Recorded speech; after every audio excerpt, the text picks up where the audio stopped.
네, 저는 이번 대선 자유통일당 대통령 선거 후보로 선출된 구주화 변호사이고요. 저는 자유통일당에서 대변인을 맡았던 적이 있고 현재는 최고위원입니다. 자유통일당의 출발과 함께 지난 4년간 자유통일당과 함께 했습니다.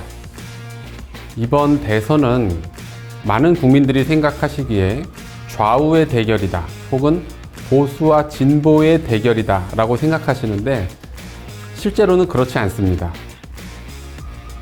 한반도의 관점에서 보면 이번 대선은 남북전이고 전 세계사적 관점에서 본다면 미중전이라고 볼 수가 있습니다.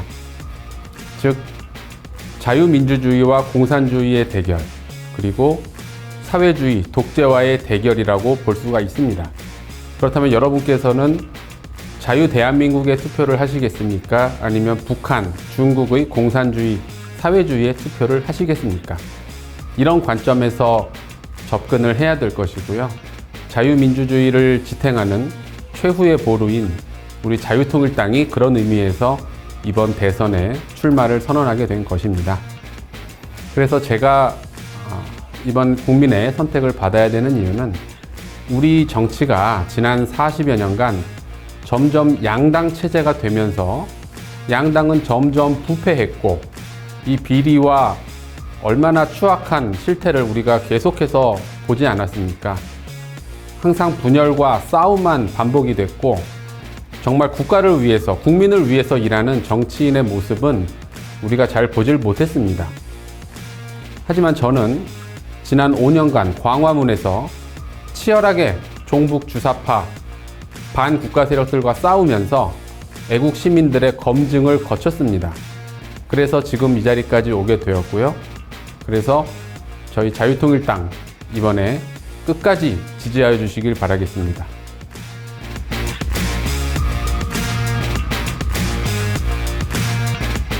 선거제도라는 것은 민주주의의 꽃이자 민주주의의 근간을 이루는 제도입니다.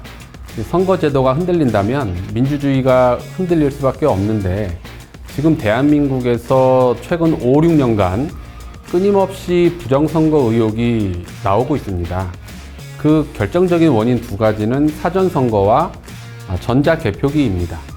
그래서 이 두 가지를 없애기 위해서 사전선거를 철폐하고 그리고 전면 수개표를 실시를 해야 됩니다. 지금까지 얼마나 수많은 부정선거 의혹이 있었습니까? 해킹 가능성에 대한 국정원의 결과가 있었고요. 또 소쿠리 투표지, 또 빳빳한 용지, 비엔나 투표지, 수많은 이런 의혹들이 있는데 부정선거가 있었건 없었건 그런 의혹이 있다는 것 자체로서 지금 국민들이 심각한 갈등과 분열과 다툼, 그리고 극심한 사회적 혼란이 발생하고 있습니다.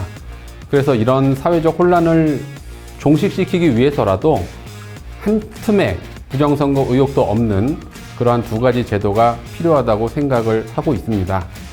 반국가 세력의 집권 저지를 위해서는 이 반국가 세력의 실상을 국민들에게 널리 알리는 일이 무엇보다 중요합니다.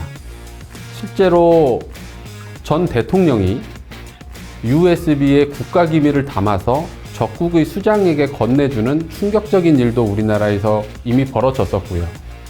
민주노총의 고위직 간부가 국가보안법 위반으로 징역 12년이라는 중형에 처해질 만큼 현재 대한민국에서는 반국가 세력들의 그런 준동이 너무 심각한 상황입니다. 하지만 언론에서도 이런 부분들을 정확하게 보도를 하지 않다 보니 이 국민들이 이 문제의 심각성을 제대로 알지 못하고 있습니다.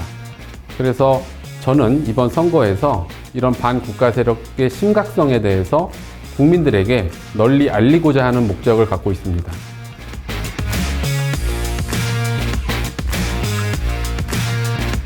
국민의힘의 현재 문제는 정말 심각한데요. 이미 국민의힘은 자당에서 배출한 대통령을 2명이나 탄핵시킨 정당 아니겠습니까? 그런데 이번에는 대통령 탄핵도 가벼워서 후보까지 불법 탄핵시키는 그런 만행을 저질렀습니다. 그래서 국민의힘은 이번 대선에서 실패하는 것은 물론이고 아마도 예상컨대 당 해체의 수순을 밟게 되지 않을까 그런 생각을 갖고 있고요. 저는 수년 전부터 그래서 국민의힘이 더 이상 자유우파 진영을 대표하는 정당이라고 볼 수 없다라는 그런 주장을 했었고, 그것이 이번에도 입증이 된 것입니다. 그래서 이번 대선에서 자유우파를 대표하는 유일한 정당과 후보는 바로 자유통일당의 저 구주화 후보라고 말할 수 있겠고요. 모든 자유우파 보수 국민이 자유통일당으로 뭉치는 계기가 될 수 있을 거라고 저는 확신하고 있습니다.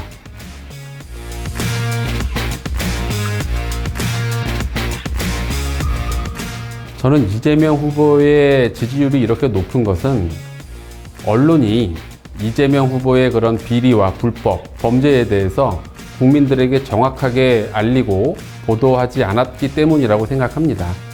그래서 저는 이재명 후보와 대결하는 과정에 있어서 이재명 후보의 지난 과거의 발언, 행동, 그리고 범죄, 거짓말, 그리고 폐륜적인 언어, 이러한 부분에 있어서 팩트만 국민들에게 잘 전달을 해도 충분히 이재명 후보를 이길 수 있을 거라고 생각을 합니다.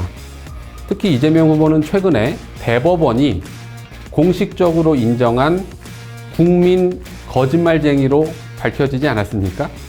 거짓말쟁이가 대통령이 된다는 것은 정말 세계사적, 역사적 망신이 될 것이고, 또 형수에게 쌍욕을 하지 않았습니까? 거기에 대해서도 형수에게 제대로 된 사과를 지금까지 하지 않은 것으로 알고 있고요. 우리가 어릴 때 부모님과 선생님에게 배우는 첫 번째 교훈이 바로 거짓말하지 말아라. 그리고 두 번째, 욕하지 말아랍니다. 그런데 이 거짓말과 욕을 하는 사람이 대통령이 된다면 더 이상 우리나라에서 어느 곳에서 누가 거짓말하지 말라, 욕하지 말라라는 말을 할 수 있겠습니까? 이건 나라가 완전히 무너지는 것이기 때문에 이런 팩트만 잘 국민들에게 전달을 하는 역할만 해도 충분히 이재명 후보를 이길 수 있을 거라 생각합니다.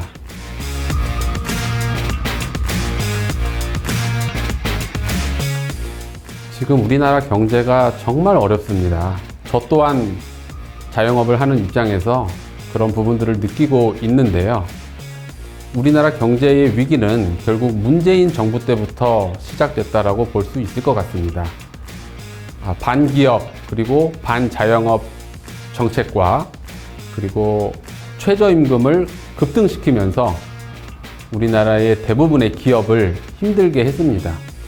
그래서 저는 친기업적인 그리고 자영업자들이 자유롭게 영업하고 사업할 수 있는 그런 환경을 만들기 위해서 법인세를 인하하고 또 가족 간의 기업을 승계함에 있어서의 상속세를 완화 내지는 폐지를 시키고, 그리고 최저임금을 약 20% 낮추어서 활발하게 자영업을 할 수 있도록 활성화시킬 예정입니다.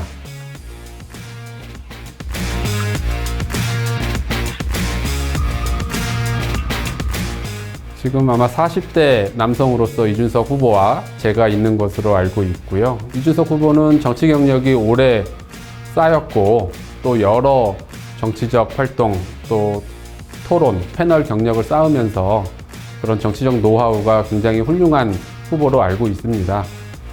하지만 저는 개인적으로 젊은 게 자랑할 만한 혹은 내세울 만한 거라고 생각하지 않고요. 또 나이가 많다라고 해서 그것이 불리하거나 또 그것 자체로서 장점이 된다고 생각하지 않습니다. 말 그대로 나이는 숫자에 불과한 것이지, 하지만 저는 나이만 젊은 게 아니라 실제로 생각도 젊고 행동하는 활동도 젊게 활동을 하고 있습니다. 그런 점에 있어서 이준석 후보는 또 뭐 젊은 꼰대라는 그런 별명도 있듯이 과연 그분의 생각과 행동이 정말 젊은 정치인에 걸맞는지는 제가 의문이 들고 있습니다. 그리고 이와 관련해서 저는 이런 정년 폐지에 대한 문제를 우리나라에 제기를 하고 싶습니다.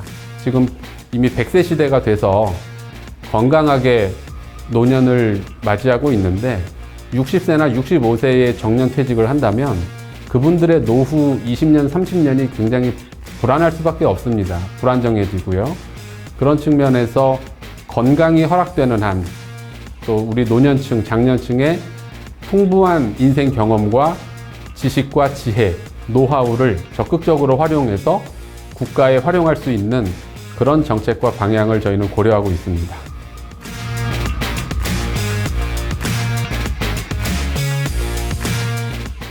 제가 생각했던 문구가 있습니다. 거기에 대해서 진짜가 왔다. 가짜는 물러나라. 그리고 저는 통일 대통령, 젊은 대통령이 되겠습니다.